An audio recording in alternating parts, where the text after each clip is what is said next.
You know, it's really easy and fun to criticize modern games for the lack of originality. But let's face it, while the games of the past did take a bit more risks, true originality is something that has never been in abundance in video games, or in entertainment media in general for that matter. Almost every game ever made, even if it feels totally new and fresh, takes at least a little bit of inspiration from something else. And to be fair, there's really nothing wrong with this as long as you do at least something new. After all, even the great-grandfathers of video games like the Magnavox Odyssey and Pong were inspired by pre-existing real-life games. But with that said, games that are completely and utterly unique does exist. They're few and far between, but they do exist.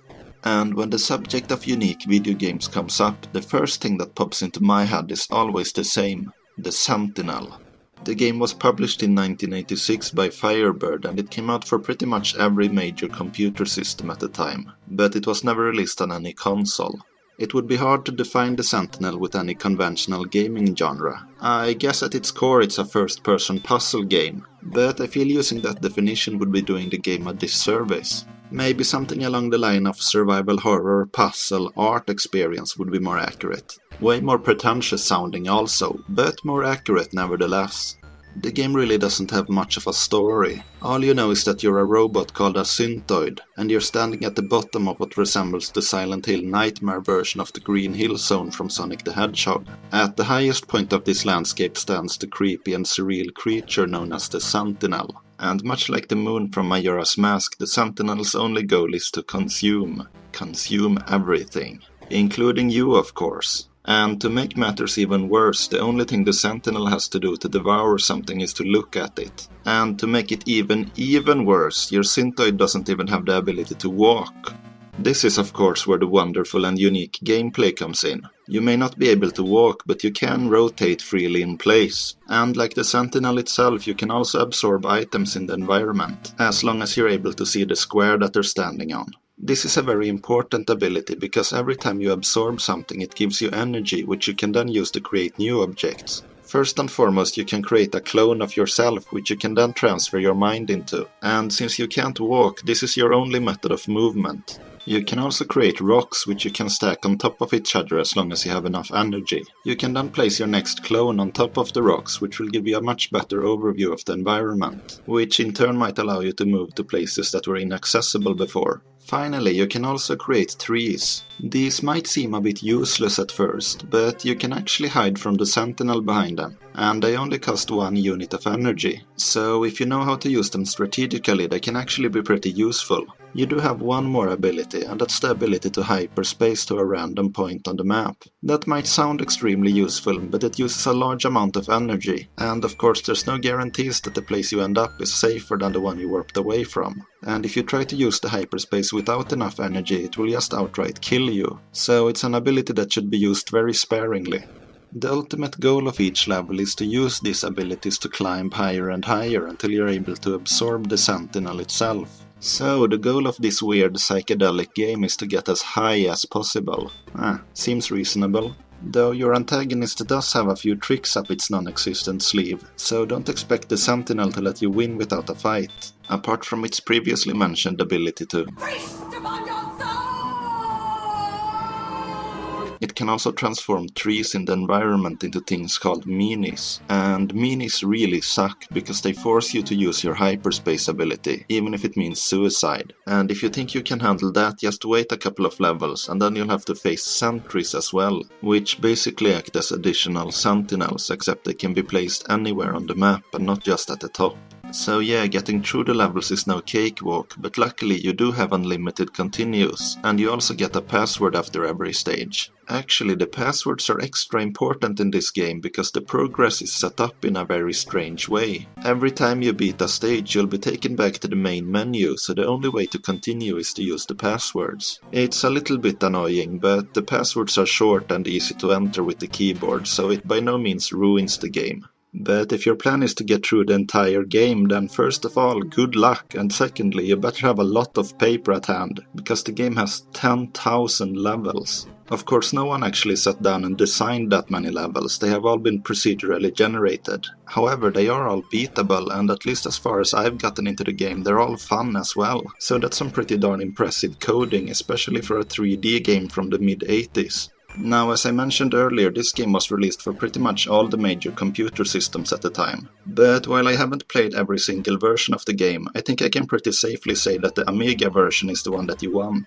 Naturally, all the 16-bit versions have a big advantage over the 8-bit versions, partly because of the superior hardware of course, but also because they support mouse controls, which makes the game a lot more playable. What gives the Amiga version an edge over the other 16-bit versions though, is that it has an exclusive soundtrack by David Whittaker. And if you know who David Whittaker is, or if you've seen my Shadow of the Beast video, hint hint, then you know that's a pretty big deal. The Sentinel is already a pretty creepy game as it is, but the soundtrack significantly increases that feeling. And aside from that, it's very good music as well, of course. So yes, the Amiga version should definitely be your number one choice. But just for comparison, here's a bit of the 8-bit Commodore 64 version. To be honest, for an 8-bit computer, this game is really impressive. I mean, sure, it's a bit slower than the Amiga version, but that's to be expected. Sadly, this version's biggest downfall isn't due to the inferior hardware. It's actually due to something that could have very easily been fixed. And that's the controls. Okay, so very few people actually had a mouse for the Commodore 64, so I understand why they didn't use that option. Also, the C64 didn't really have any arrow keys, and this was long before the days of the now standard WASD setup. But even with that said, the controls they came up with are still baffling. You use the S and D keys to pan the camera left and right. That part isn't too bad. But then they had the bright idea of using the L and comma keys to pan it up and down. Yeah, believe it or not, those are the actual controls. You'd have a hard time coming up with a more awkward setup even if you tried. And to add insult to injury, the crosshair, which is absolutely essential for playing the game, is turned off by default. Sure, it's easily activated with the spacebar, but every single time you warp into a new robot it gets deactivated again.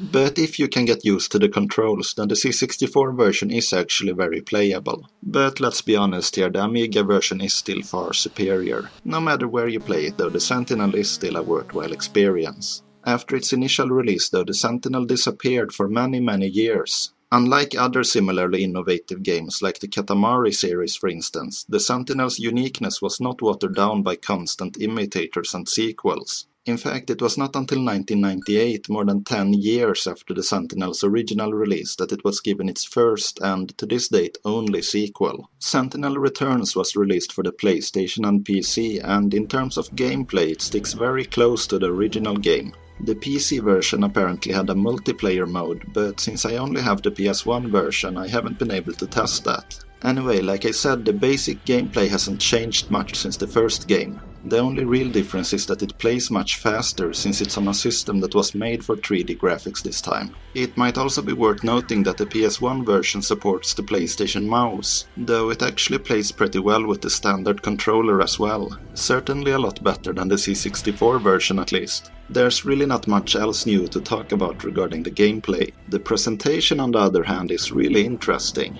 Apparently I'm not the only one who thought that the first game looked creepy, because this time the graphics went full on survival horror. The Sentinel itself looks like the love child of H.R. Geiger and David Lynch, and I don't even want to comment on the situation with the rocks in the game. I'd say the graphics was Silent Hill-like, if not for the fact that this game actually came out 1 year before the first Silent Hill. I'll admit that the landscapes themselves do look a little bit bland, but I think the rest of the graphics are more than good enough to compensate for that. Either way, it's certainly a unique look considering it is at its core a puzzle game, a genre that's not often willing to stray too far away from the Lisa Frank color palette.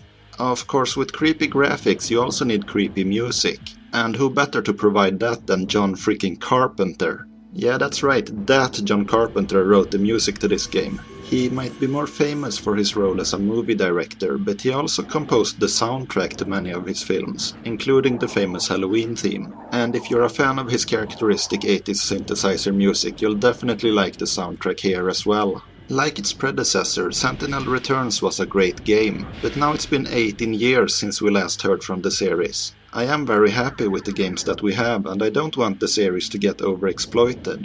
But the recent popularity of VR headsets has got me thinking, wouldn't this be the perfect VR game? I mean, the controls almost seem tailor-made for it. Who knows, sometimes it's better to leave well enough alone. But I just can't help but feel that it's time for the Sentinel to return. Well, return again, that is.